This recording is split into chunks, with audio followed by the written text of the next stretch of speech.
E aí pessoal, olha eu aqui de novo pra gente continuar com a nossa série de dinheiro. Que é isso, minha gente? A gente já viu aqui no último vídeo o nascimento dos bancos. Como é que surgiram os bancos? Eles surgiram basicamente porque as pessoas não queriam andar com ouro, ou com prata, ou com outras coisas assim por aí, que é pesado, que é volumoso. Preferiam andar com um pedacinho de papel que simbolizava aquele ouro. Fazia com que você pudesse ir lá e depois pegar o seu ouro se quisesse. E a gente viu também que, com o passar do tempo, as pessoas foram se acostumando tanto a andar só com um pedaço de papel, que elas não queriam mais ter que ir lá pegar o ouro. Aí, raramente elas iam lá pegar o ouro. Eu disse que os bancos não deixaram isso passar despercebido. Eles viram e disseram, tô ligado, vocês não estão vindo buscar o ouro direito aqui. De vez em quando é que vocês vêm. E o que foi que os bancos fizeram por causa disso? Eles perceberam que se eles tinham lá tipo 100 quilos de ouro, eles podiam fazer papéis de até 100 quilos de ouro.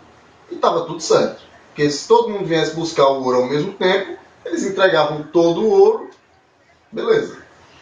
Só que aí eles perceberam, como eu falei, que não, as pessoas não vêm buscar o ouro ao mesmo tempo. Elas dificilmente vêm buscar o ouro, elas só estão trocando os papeizinhos lá e pronto, elas não estão vindo buscar o ouro. Mas se as pessoas não estão vindo buscar o ouro, isso significa que em vez de a gente, agora que a gente só tem 100 quilos de ouro aqui, a gente não precisa só dar 100 papéis de 1 quilo. Tipo, a gente pode passar assim, sei lá, não sei, 110 papéis de 1 quilo de ouro, que tal? Parece uma boa ideia, né? Estou querendo comprar aquele terreno, não tenho dinheiro. O cara disse que vende por 1 quilo de ouro. Aí eu faço aqui, eu sou o dono do armazém, eu faço aqui um papelzinho de vale, 1 quilo de ouro no meu armazém, entrego para ele. O cara não vai vir buscar mesmo, porque ele vai simplesmente passar o papel adiante e eu fico com o terreno. Olha, legal, hein? Que bom, hein? Massa, cara. E os bancos começaram a fazer isso. Isso hoje em economês tem um nome difícil que se chama reserva bancária fracionada.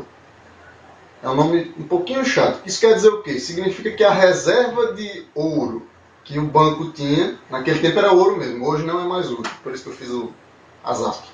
Mas voltando aqui. Então o banco ele tinha uma reserva de ouro que era uma fração, reserva fracionada, né?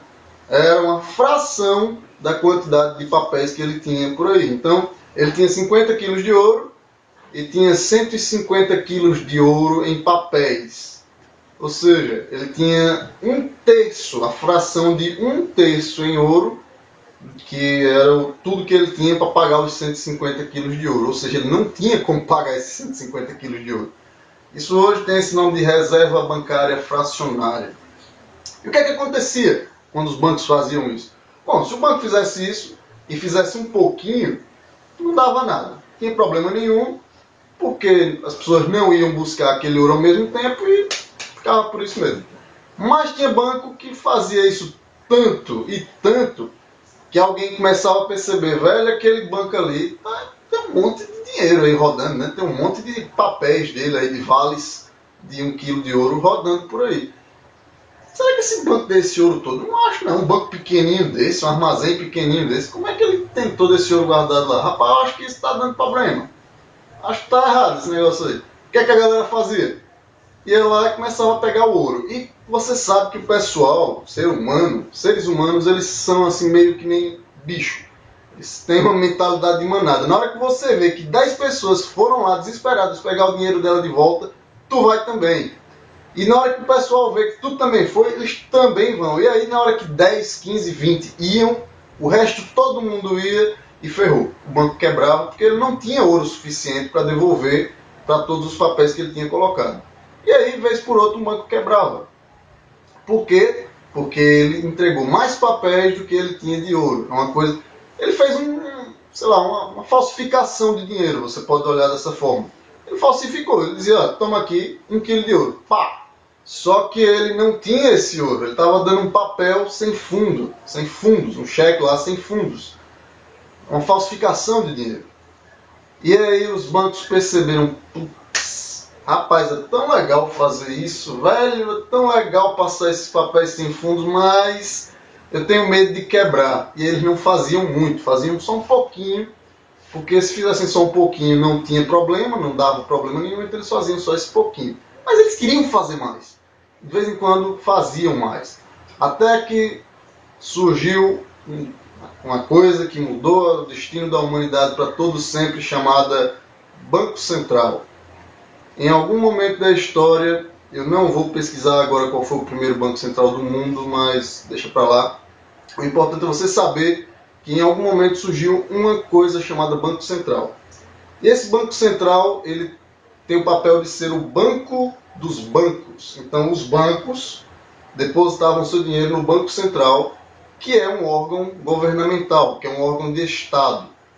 E o que é que esse Banco Central fazia? Entre outras coisas, ele dizia, olha, não pode ir pegar o ouro lá agora, viu? Entenderam aí, pessoas? Vai passar um ano sem ninguém poder ir lá pegar o ouro. Vocês fiquem com o papel de vocês, mas não pode ir pegar seu ouro. Fica só com o papel. Por que ele fazia isso? Para que os bancos pudessem então soltar um monte de papel sem ter medo de quebrar. Claro, eles não faziam isso direto. Eles não faziam tipo, ó, tá proibido pegar ouro, não vem mais pegar ouro aqui não. Também não era assim. Era uma coisa um pouco mais comedida, porque se eles fizessem isso, todo mundo ia achar estranho, todo mundo ia correr. Eles faziam uma coisinha um pouco mais educada. Mas quando não era assim, eles tinham outras formas de fazer com que o banco pudesse jogar mais dinheiro, mais papel na economia do que ele realmente tinha de ouro guardado.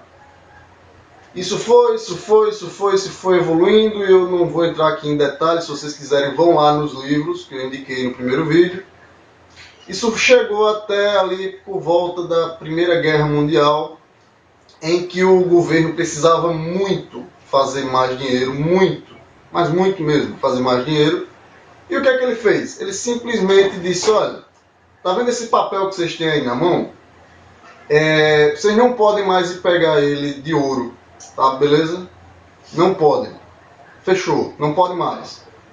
E aí é isso, não pode. Você chegava lá com o seu papelzinho, que a essa altura já tinha um nome mais bonito, podia ser dólar, ou franco, ou qualquer outro nome que você quisesse, libra esterlina, sei lá, qualquer nome. Você ia lá e trocava esse papelzinho, o dólar, por exemplo, por um pouquinho de ouro.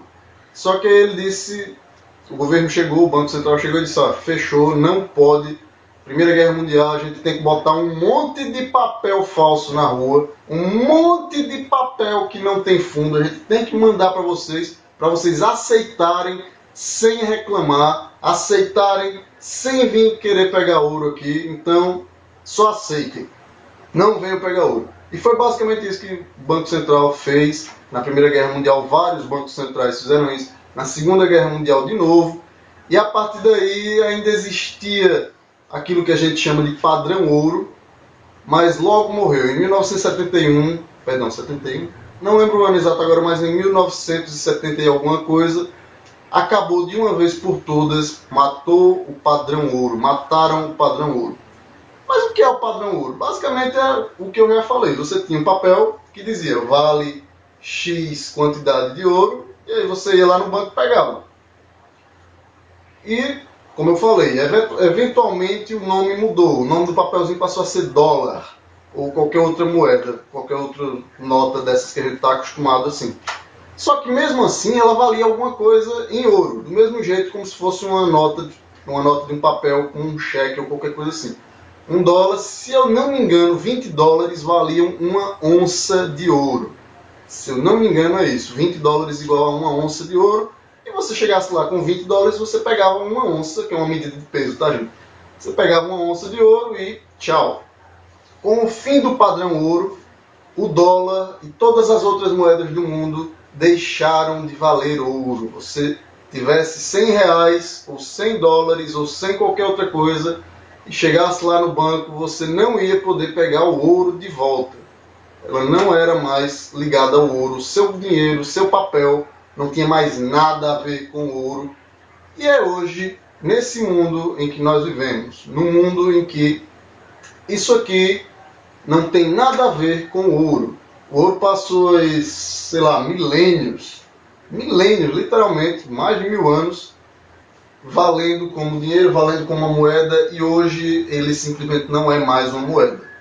Hoje o ouro não é mais o nosso dinheiro. Nós não usamos isso aqui baseado no ouro. Isso daqui é o que a gente chama de moeda fiduciária. Fiduciário é uma coisa que existe na confiança. E isso daqui só existe na confiança. Você confia que vai trocar isso daqui por uma coisa que você quer. E se a outra pessoa confiar que também vai conseguir trocar, ela vai aceitar, e aí vai acontecer como se isso daqui fosse o ouro, mas não é o ouro. E aí a gente entra na história da moeda fiduciária. Quando o ouro deixou de ser uma moeda, porque os governos, principalmente dos Estados Unidos mesmo, resolveram acabar com o padrão ouro, então o ouro deixou de ser nossa moeda e as moedas do mundo passaram a ser pedaços de papel assim, que o governo de cada país geralmente emite. Isso trouxe dois problemas. O ouro ele é escasso, como eu já falei, então você não tem como criar ouro do nada assim, você não tem então como fazer dinheiro do nada. Os bancos faziam isso, o Banco Central fazia isso como? Eu tenho 50 quilos de ouro, boto 100 de papel na economia. Só que você tem um limite, como a gente já viu. Não dá para você fazer isso demais, porque se você fizer isso demais o banco quebra. Mas com isso aqui, gente, o limite acaba, não tem mais limite. Porque isso daqui basta você ter uma impressora, começar a ligar ela, imprimir mais e acabou. O governo pode fazer isso, os bancos, se tiverem a autorização do governo, também podem fazer isso e fazem isso, com a autorização do governo. E fica por isso mesmo. Mas o caso é mais embaixo, o problema é mais embaixo. Quando a gente passou a ter o dinheiro fiduciário, as moedas fiduciárias, a gente perdeu a vinculação com o ouro e o que valia, o que dava um valor ao dinheiro era o ouro. As pessoas aceitavam o ouro. Ninguém queria saber disso. As pessoas só aceitavam isso porque sabiam que iam lá no banco, trocavam por ouro na hora que quisesse. Isso era um cheque. E só, um cheque para você pegar ouro. E aí, como é que você vai conseguir fazer que as pessoas aceitem isso e dizer que é diferente disso? Porque não é. São dois pedaços de papel que você pode imprimir e fazer mais a hora que quiser. E os governos do mundo sabiam disso, os bancos sabiam disso. E eles sabiam que se não pudessem resgatar esse senhor, as pessoas não iam gostar muito dessa ideia. E aí como é que elas iam aceitar um dinheiro desse? Não iam. E por isso começou a existir aquilo que também foi um novo marco aí para nós e nossa história do dinheiro, que é a chamada Lei de Curso Forçado. A Lei de Curso Forçado quer dizer que você, se você está vendendo alguma coisa no Brasil, você é obrigado a aceitar isso aqui. Obrigado. Se você não aceitar isso aqui, você está infringindo a lei.